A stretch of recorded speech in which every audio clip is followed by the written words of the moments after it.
The now iconic and historical independent filmmaker Jordan Peele continues to make statements of dystopia and complicated race relations and critical race theory. The question now becomes, how do Peele's films really offer a unique perspective through camera use and character development?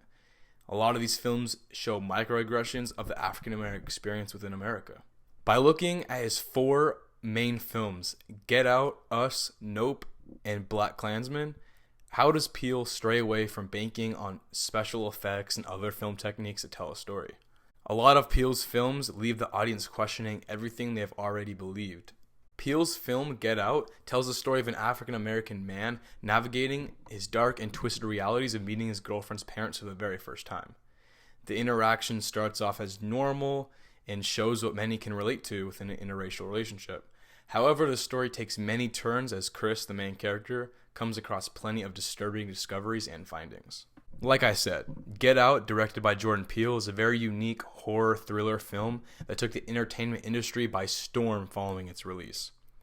Unlike many mainstream horror films, Get Out tells a story through a unique and special perspective.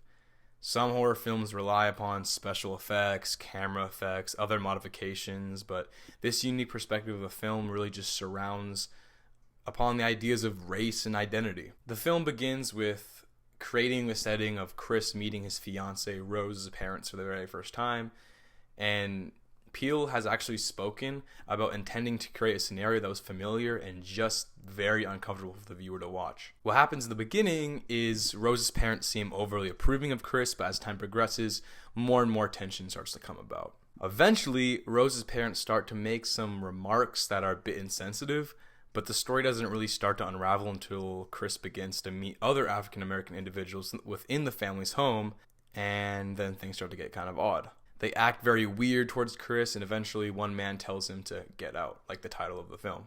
The camera usage and the cinematography provides us with a perspective that we are living as the main character the entire time. Regardless of our race and our identity, we're now able to see all the main protagonist's occurrences through the lens of a black individual in a predominantly white environment. We're more able to understand the prejudices towards him in this way. The camera allows us to trust all of the characters until we're eventually betrayed by them in the very end. A lot of these characters in the film could be categorized as liberal or progressive, but instead of viewing Chris as a normal human being with normal human experiences, they see him as like a novelty. They do not view these people as human enough to prevent them from capturing them and altering them for their own needs.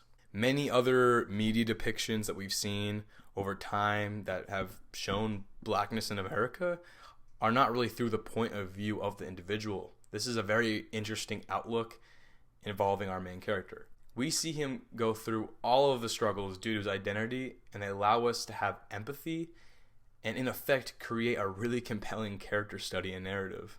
The other prominent statement made in this film is the presence of the law enforcement.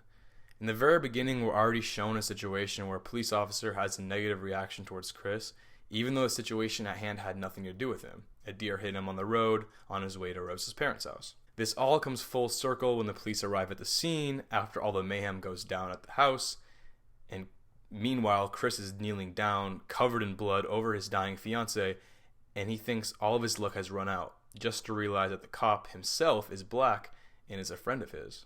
It seemed to me that this was another way to throw a loop for the audience and give them another reason to question their belief in something. The police are depicted as racist from the beginning, so the last thing we would expect is for the one to arrive on the scene being an African American TSA officer to show up to the scene at the very end of the film.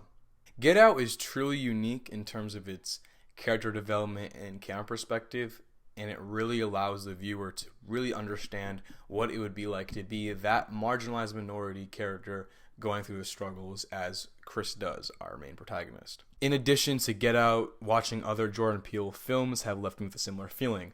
Like, for example, his film Us and his film Black Klansman adapt certain strategies of showing what it's like to be that minority living in America. A lot of the films make really big statements and allow for the viewer to question their own beliefs. That's what I really love about those three films. The one that stands out to me particularly is Jordan Peele's film Nope. Nope is primarily about what Hollywood is like and how it quite literally picks you up, sucks the life out of you, and throws you back where you belong. Peele represents this message through horror graphics and larger-than-life technology.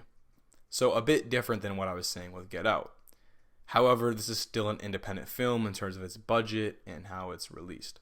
Nope makes you think about how entertainers are gouged for their talents and makes you really think about who's at fault for a lot of negotiations and other stuff that may be going on behind the scenes in the entertainment industry. It's also not a coincidence that Peele casted a lot of African American actors and actresses to play the roles within this film. Peele's films are very alike and very cohesive, almost like an artist's discography. And I really, really, really can't wait to see what Peele comes out with next, since all of his films just are always a sight to behold. All of Peele's films are honestly historic independent films that make these larger-than-life statements and do so in a dystopian manner. They allow you to think about your own viewpoints of race relations and critical race theory while you're watching, and you just can't take your eyes off the screen.